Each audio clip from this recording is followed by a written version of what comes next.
Bonjour à vous, ici Judith. Alors j'ai envie de vous donner mes 5 conseils pour passer de beaux repas de fête quand on a une alimentation différente. Alors je vous préviens que si vous entendez un peu de bruit, c'est ma petite poupette qui est juste là et qui ronfle quand elle respire, elle fait un peu de bruit, mais là, en général, je la vire quand je fais les vidéos, mais là, elle veut vraiment être là, elle veut être vraiment présente pour vous. Donc le petit bruit de fond, c'est normal. Donc moi, j'ai une alimentation différente depuis un sacré paquet d'années et tous les rassemblements sociaux sont en général autour de la nourriture et vraiment, ça a pu être très compliqué et pas bien vécu de ce que j'ai pu vivre dans ces moments-là avec une alimentation différente. Je pouvais arriver en me disant, non, de toute façon, je sais que va pas y avoir ce que je vais avoir envie de manger, ça va me faire mal digérer, je vais avoir des compulsions, je vais pas arriver à m'arrêter, je vais être obnubilée par la nourriture, ou on va me faire des réflexions parce que je mange pas ci ou ça. Bref, ça pouvait occasionner beaucoup de blabla avant, beaucoup de malaise pendant et beaucoup de culpabilité après et aussi de problèmes de digestion, de lourdeur, de fatigue, etc. Donc, je sais que ça a été vraiment pas des beaux moments pour moi et je sais que ça peut être encore des moments très compliqués pour plein d'autres personnes. Donc, c'est pour ça que j'ai envie de vous donner 5 conseils, en tout cas qui, moi, m'ont permis vraiment de changer la vie et maintenant, j'ai vraiment plus aucun problème avec ces repas de fête parce que je sais prendre soin de moi. J'ai testé et approuvé pas mal de choses. Donc je vous ai fait une petite liste. Donc 5 conseils. Et je vais vous partager déjà ce qui m'a aidé à switcher. Je me suis dit, mais comment font les gens qui ont une allergie, genre une allergie à la cacahuète, et que si jamais ils touchent un peu de cacahuète avec leurs lèvres, voilà, c'est hôpital. Comment font ces gens-là? Parce qu'il y en a plein des gens comme ça qui ont des allergies, mais vraiment très très puissantes, et ça ne les empêche pas d'avoir une vie sociale. Donc moi, c'est pas des allergies, c'est juste des intolérances ou voire voilà, au niveau de mes valeurs par rapport au côté végétarien, même vegan. Euh, mais comment ils font? En fait, ils s'organisent. Donc c'est vraiment mon premier conseil, c'est de prévoir, d'anticiper. Plutôt que de se dire en mode victime, bah, dans tous les cas, il y aura forcément pas des choses qui vont me convenir, et gna gna gna gna gna gna gna gna, eh ben je prévois. Soit déjà je peux appeler, si c'est pas moi qui reçois, voilà, appeler la personne, voilà, en parler, etc. Et prévoir qu'est-ce qu'il va y avoir à manger, qu'est-ce qui va me convenir ou ne pas me convenir dedans. Et déjà, c'est commencer à reprendre le contrôle, reprendre les rênes et sortir vraiment de la position victime. Prévoir, c'est le premier conseil, donc déjà se tenir au courant. Deuxième conseil, c'est participer, cuisiner s'il y a besoin. Euh, voilà, quelqu'un nous invite pour Noël, va faire un super truc, la dinde de Noël, etc. Alors moi déjà, je mange pas de viande. Mais voilà, disons que ça va être ça. Donc j'appelle, ok, t'as prévu de la dinde, ok. Euh, Bah moi, je vais prévoir d'amener quelque chose pour pas donner plus de travail à la personne, quelque chose que voilà, je vais pouvoir manger et puis euh, partager. Mais ça, on le fait pas sans le dire en fait. Donc il faut aussi se connecter à la personne. Et mon troisième conseil, c'est de vraiment prendre soin du lien du cœur. Se dire, déjà, si je vais là-bas, c'est pas pour manger, puisqu'en fait, je préférais manger tranquille chez moi ou tranquille avec d'autres personnes de ce que j'ai cuisiné, ce qui me fait du bien. J'y vais pas pour la nourriture, j'y vais pour quoi? J'y vais pour le lien social, pour voir ma famille, pour voir mes amis, etc. Et si à la personne, si voilà, elle me prépare de la dinde et puis je dis ah ouais, non, moi je mange pas de viande, etc., elle peut se sentir rejetée parce que souvent les gens ils offrent la nourriture et c'est eux qui l'ont fait et c'est une manière de nous montrer leur amour. Et donc si on rejette ça comme ça sans explication, ça peut être violent et ça peut créer du conflit. Alors que si on vient me proposer de la dinde et que je vais dire, mais franchement, mais merci pour, voilà, je vois que tu passais du temps, ça sent bon, ça a l'air délicieux, etc. Par contre, voilà, moi, ça ne me convient pas, je préfère ne pas manger de viande, ou c'est trop lourd à digérer pour moi, pourtant ça a l'air bon, si je pouvais, je le mangerais, mais je sens que si j'en mange, voilà, après, je risque de pas être bien, etc. Et puis de parler à la personne, de, vraiment aussi que c'est le lien de cœur qui prédomine chez nous en fait. Mais moi, tu sais, je viens pas pour manger, je viens pour te voir, je viens pour discuter, pour échanger. Et les gens, quand on les remet dans ce truc-là, bah oui, mais oui, effectivement, on vient pas là pour manger, forcément. c'est pour se voir. Donc c'est de remettre ça, de remettre le lien du cœur en avant et de dire, mais franchement, je ne vais pas te donner plein de boulot, je ne veux pas que tu cuisines différemment pour moi, mais comment on peut s'organiser? J'ai envie de partager des choses avec vous, parce qu'on est aussi là pour partager.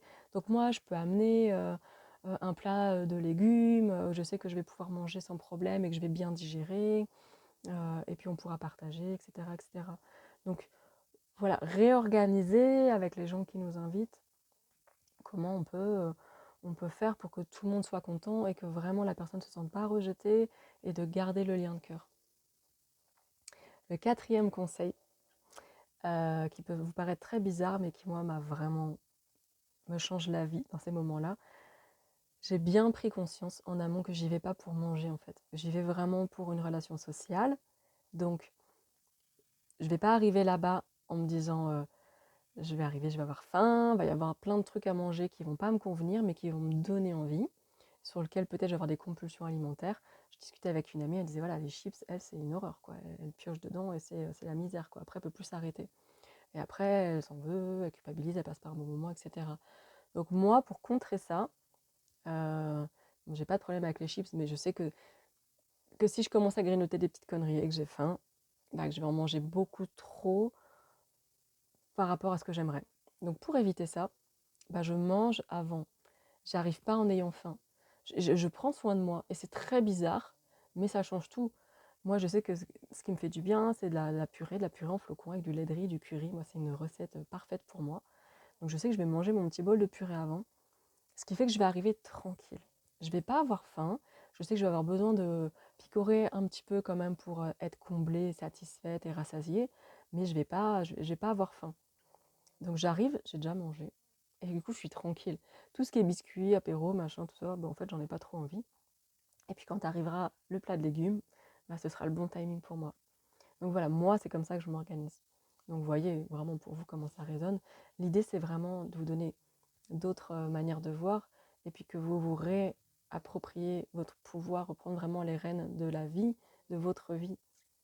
Et ça peut être en ayant des actions un peu bizarres avant.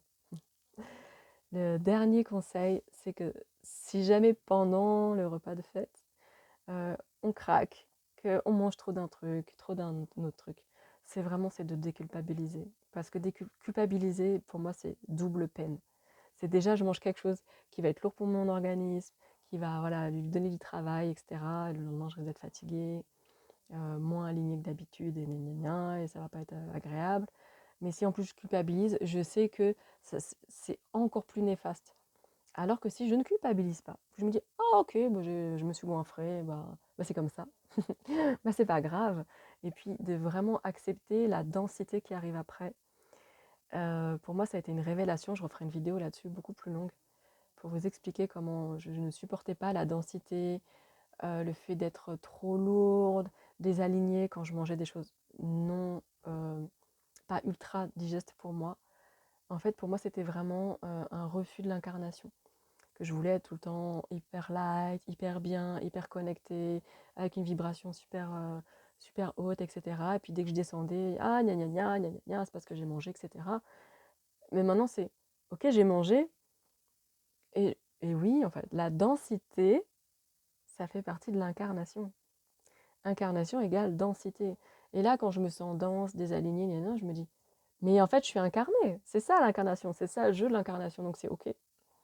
Ce qui fait que je peux être tranquille dans cette fatigue, je peux être tranquille dans ce désalignement et que je profite quand même de la vie depuis un état différent de celui que j'aurais aimé.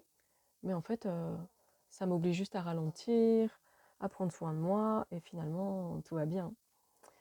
Donc voilà, c'était mes 5 conseils. Prévoir, participer, cuisiner, manger avant, garder le lien du cœur, je vous l'ai dit dans l'autre sens, et déculpabiliser et profiter. Voilà, j'espère que ça vous aura apporté de l'eau à votre moulin. J'espère que ça peut vous permettre de passer de belles fêtes. En tout cas, c'est vraiment tout ce que je vous souhaite. Moi, j'adore, en fait, je me rends compte parler et discuter autour de nos schémas alimentaires et comment on peut vraiment utiliser tous nos désordres alimentaires, que ce soit la compulsion, que ce soit la sensibilité digestive, pour en fait utiliser ça et le mettre à notre service, au service de notre mieux-être, au service de notre expansion, de la conscience de nous-mêmes, de nos schémas et de comment on peut avancer. Voilà. J'en profite pour vous souhaiter de merveilleuses fêtes de fin d'année. J'ai entendu sur plusieurs réseaux, plateformes, personnes, que c'était vraiment le moment de se reposer, de prendre soin de soi. Et c'est ce que j'ai commencé à faire depuis 2 jours. Et ça fait extrêmement de bien. Et je sens à quel point c'est aligné avec les énergies du moment, de vraiment se relâcher, se détendre, être dans le non-vouloir et de se préparer tranquillement pour les fêtes.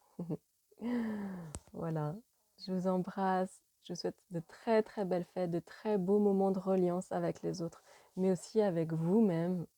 Et je vous dis à très bientôt. Tu dis au revoir ma poupette.